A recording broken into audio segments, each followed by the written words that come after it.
He came in, quiet little, skinny freshman, and he just kept working. He has kids looking up to him, and we let him know just continue doing the right thing in the community, and the sky's the limit for Robbie. Pulled in, kicked out, Heath for three, and it's a massive one! He drills it! And once again, Robbie coming up with the big shot. Court glides, Heath, right wing, another three, good again!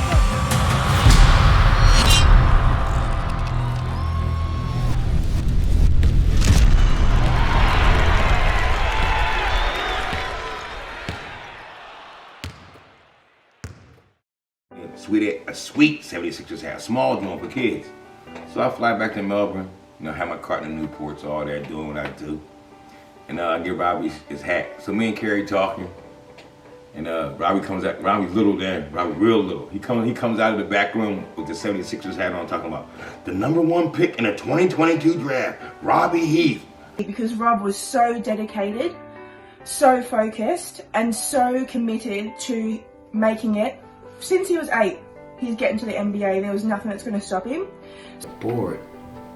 He said, Uncle Rico. I said, what, man? He picked his board up and he said, I'm going to be 28th in the draft. And I'm just looking at him like, who 14 years old thinking so many other things? They want to be a fireman, a lawyer, preacher, whatever the case may be. And he said, I also want to play ball out in the West Coast. The day we gave Rob the basketball was the day his journey started.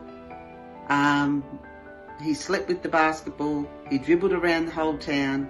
Growing up, I used to know Rob's asleep because he slept with his basketball.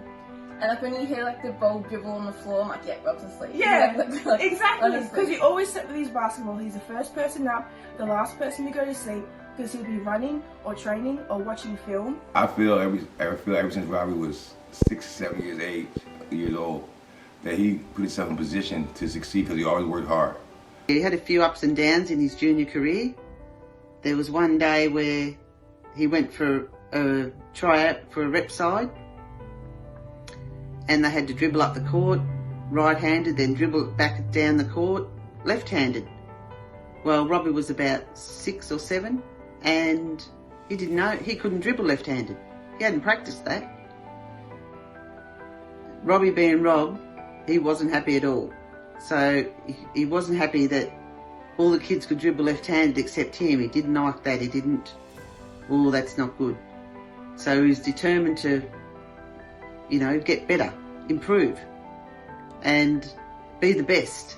And so Bob said, I know who I can take you to. I'll take you to Damon. I look at his game, I look at his skill set, and I see what he had and what he didn't have. And I go, oh, okay, you need to do this. Okay, we need to work on this. And like I say, it wasn't vague. It was very detailed. Like, oh, you got to be able to go left, shoot the 2-dribble pull-up. You got to be able to go right, shoot the 2-dribble pull-up. You might need to spin. You need a deep ball. And we would spend hours, and we would literally have a number of makes that he'd have to make. Damon said, right, Rob, you've got to practice dribbling to be the best at dribbling and being able to control the ball. You've got to practice with 2 balls, one in each hand, and you've got to dribble all the time, day in, day out. And that's exactly what he did. Down the Whittlesea courts, Robbie would have 2 and 3-day training sessions, and he always wanted to get better and better and learn more and more about the game. Yeah, my dad taught me the fundamentals: right hand layup, left hand layup, doing sprints, then you have to make free throws, the dribble pull up, the stationary shot. But Damon taught me combos. We would spend hours, and we would literally have a number of makes that he'd have to make. Okay, you need 50 of those. You need 50 of those. You need 100 of these. And then we play one-on-one.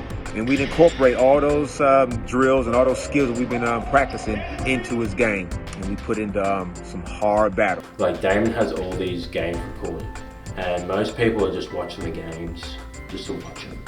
And we watch the games, but we also watch the individual players.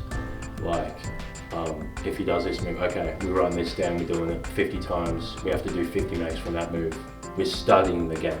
I think that's different. Like I watch highlights of players like getting 30, 40 points, but I want to see how they get the 30, 40 points. Like, we're studying the moves that they're doing to get the open shot.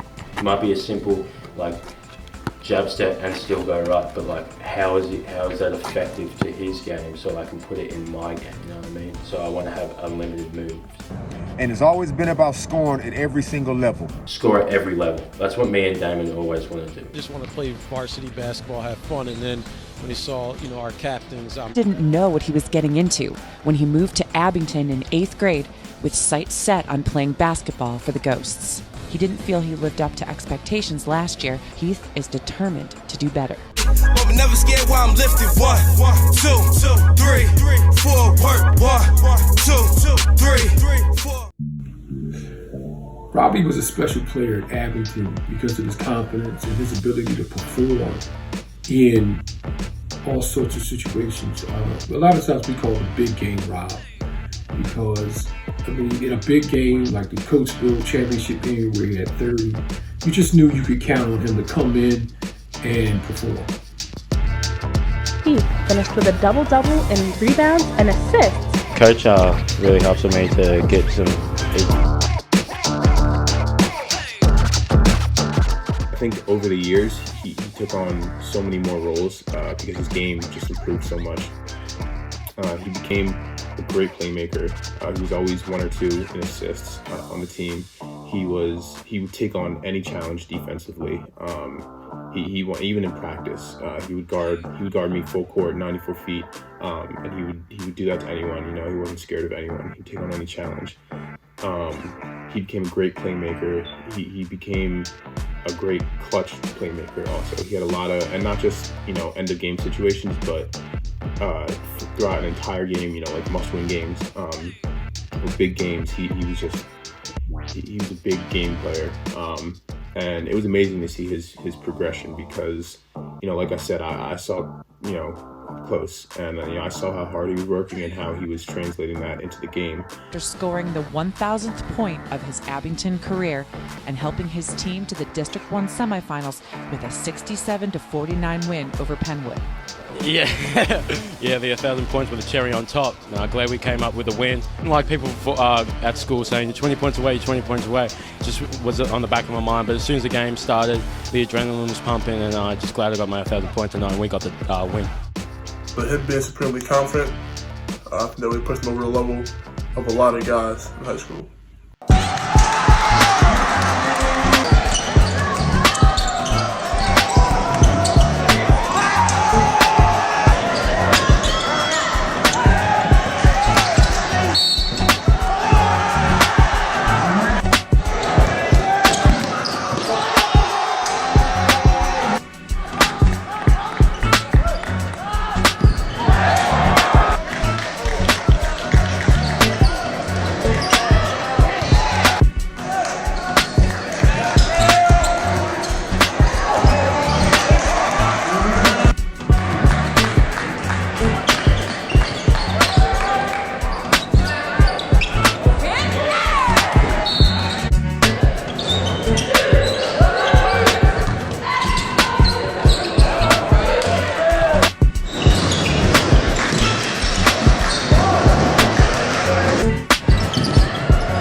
Friday night, Heath rejoiced with his classmates who call him Aussie Robbie. So after I lost to Hazleton in the quarterfinals my senior year and my high school career was over, I was obviously disappointed. But a couple of days after that, I got a call from the head coach at UC Riverside, and they said that they were going to offer me a scholarship. So I was very excited. I even told everyone, posted on Instagram. Everyone was happy for me and everything like that. But then weeks and then months after that, I didn't get in contact with any of the coaches or anything like that. So I was obviously, confused of what happened. Then I kept on calling the coach, he didn't answer, kept on texting, didn't answer. And then finally when sign day happened and I couldn't obviously sign because I wasn't in contact with the coaches, I got a text from the head coach saying, this is a business, no hard feelings. I got a few partners over here from Australia who are now Division I assistant coaches. Some on the West Coast. And straight away I hit them up, say, yo, my man Robbie Heath is making all kind of noise, y'all need to get on him. They're like, yeah, well, we don't know, we'll see. You know, what position is he? You know, is he kind of small for this position, or he kind of tall for that position? I said, man, numbers don't lie.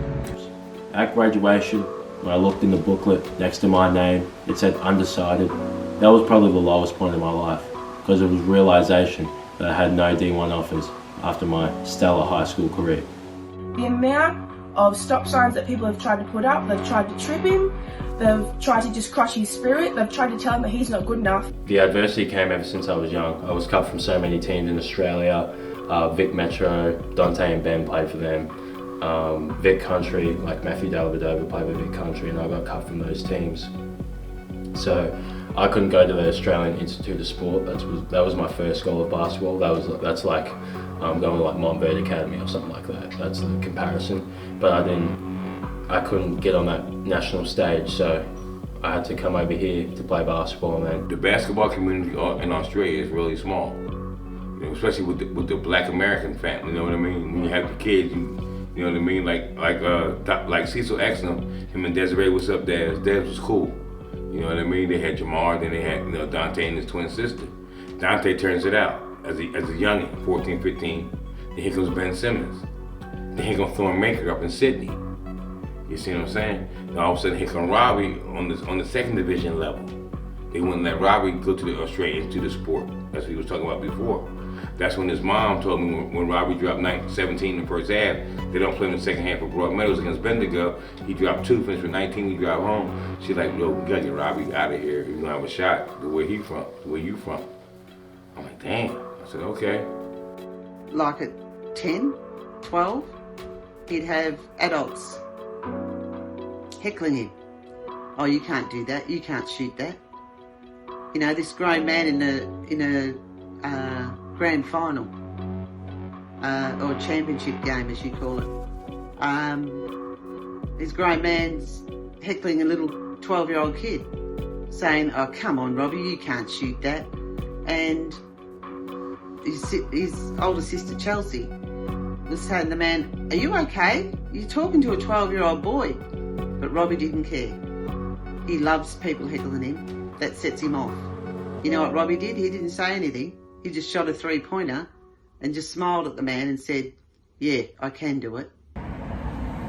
Robbie goes to the prep school on the West Coast. He out there handling his business, but it's a fickle business, this recruiting thing.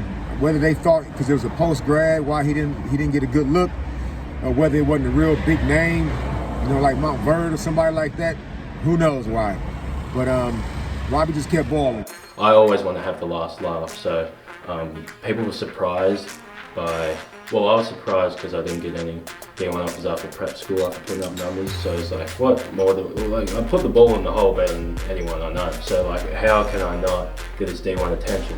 So I got one scholarship from Westchester, thank you Westchester. But once he got to Westchester and got an opportunity to show his talent on the Division II level, Robbie was the hottest thing in America last year, fam.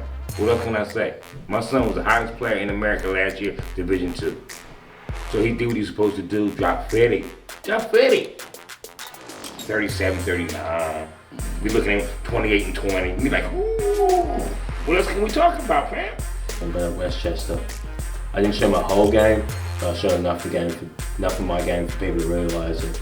I mean, I basically made a mockery of D2.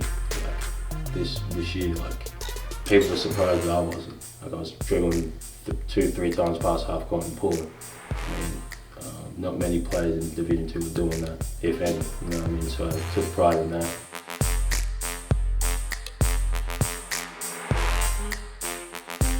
Now this dude plays with this fire in him. I call it a fury. The dude plays with a fury. Everybody that guards Robbie, anybody that's in front of this dude is a visual representation of all the knockbacks and setbacks and disrespect this dude ever got in his life. So dudes, other people might be taking it personal. Robbie is going at people's necks. It's because of what they represent. It's because everything he done been through. The dude is a born fighter. So this fury that's in him, it ain't going nowhere. Off a jab step, pulls up from 14 and hits the arrow at the top. Off to Heath, right wing screen, guarded by Laquana. Steps back, 3, splash. Robbie, 9 points in the first 5 minutes. Heath in transition for 3. and he's got 10 here in the first 5 minutes. This past year in Westchester, I think I just expanded my whole entire offensive repertoire, you know what I mean? Like going right hand pull up, left hand pull up, right hand hezzy. Defensively also, and rebounding. I mean, I led my team in rebounds this year. I had a 20 rebound game, and you don't see many 6'3" guys having a 20 rebound game. I think I'm a very versatile scorer. I can score in many ways. Swing left corner to Jackson. Give and go with Heath. Rolls to a wide open rim and lays it in. 44-36. Westchester in front. When you let Robbie do his thing, he doesn't disappoint. And Coach Blair was a great coach for Rob. Great to have you along with us with Allison Hostetter and Kevin Foninger. I'm Mike Stamsel. Golden Rams in possession. When Robbie's on the court, he's talking shit, he's saying what he's going to say, but obviously his game speaks to him. Season Robbie had leading scorer at rebounds. Leading scorer, leading rebounds, leading assists. I mean, he had 19 rebounds, I think, one game. 50 points one game. Average 24.5 points a game. I don't even know how to accurately describe that shot. Yeah, and it's just amazing. Pulled in, kicked out. Heath for 3, and it's a massive one. He drills it. And once again, Robbie coming up with the big shot. Court glides Heath, right wing, another 3, good again.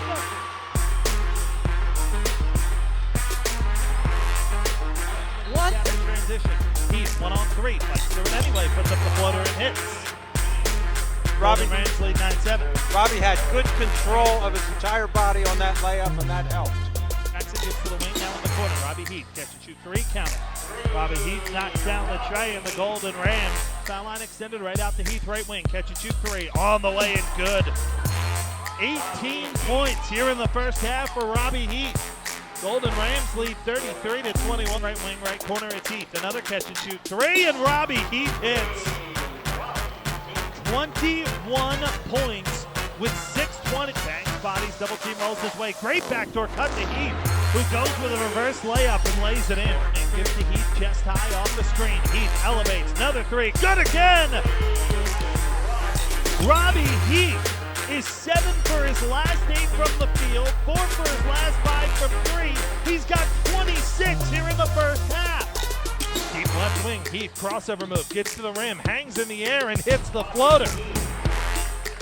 32 points. He's been 6 40-point games in program history. As this is good from Heath, a deuce gives him 37 in transition. A foul is called as transition. Heath all the way to the rim, puts it up, puts it in. 39 points on the day for Heath. The Golden Rams lead by 19. Sanic underneath, Heath spins, reverse layup is good.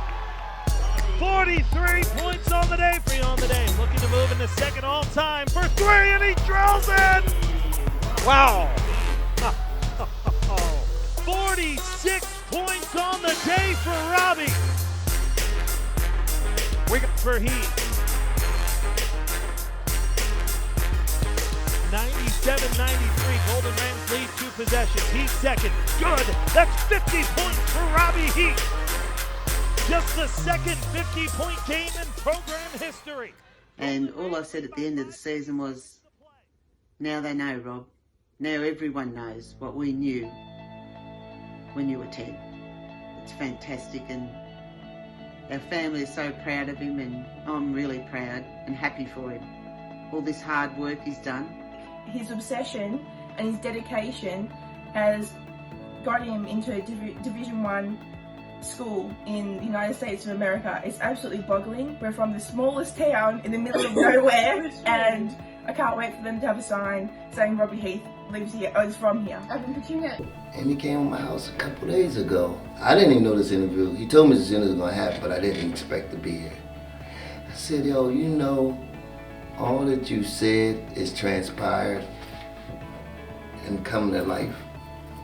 Sacrifices and the benefits that's going to happen right now and to reap the rewards of Robbie going to Pepperdine, playing for Coach Lorenzo Romar, for Coach Brandon Roy, for Coach Isaiah Thomas, Markel Falk. Got a chance to go to the show. And that's what it's all about. You know what I mean? And ain't nobody going to sit here and talk talk dumb shit and lie. It's all about getting to the league, man. And that's what we're about right now. You know, he want to go against Ben Simmons. He want to go Dante Exum. He want to go against them boys. That's the boys we want to play against. Off his list, he's got his Division 1 school. Next it'll 100% be the Olympics. There's no doubt about that. Oh, for Australia. 100%. I know, green and gold.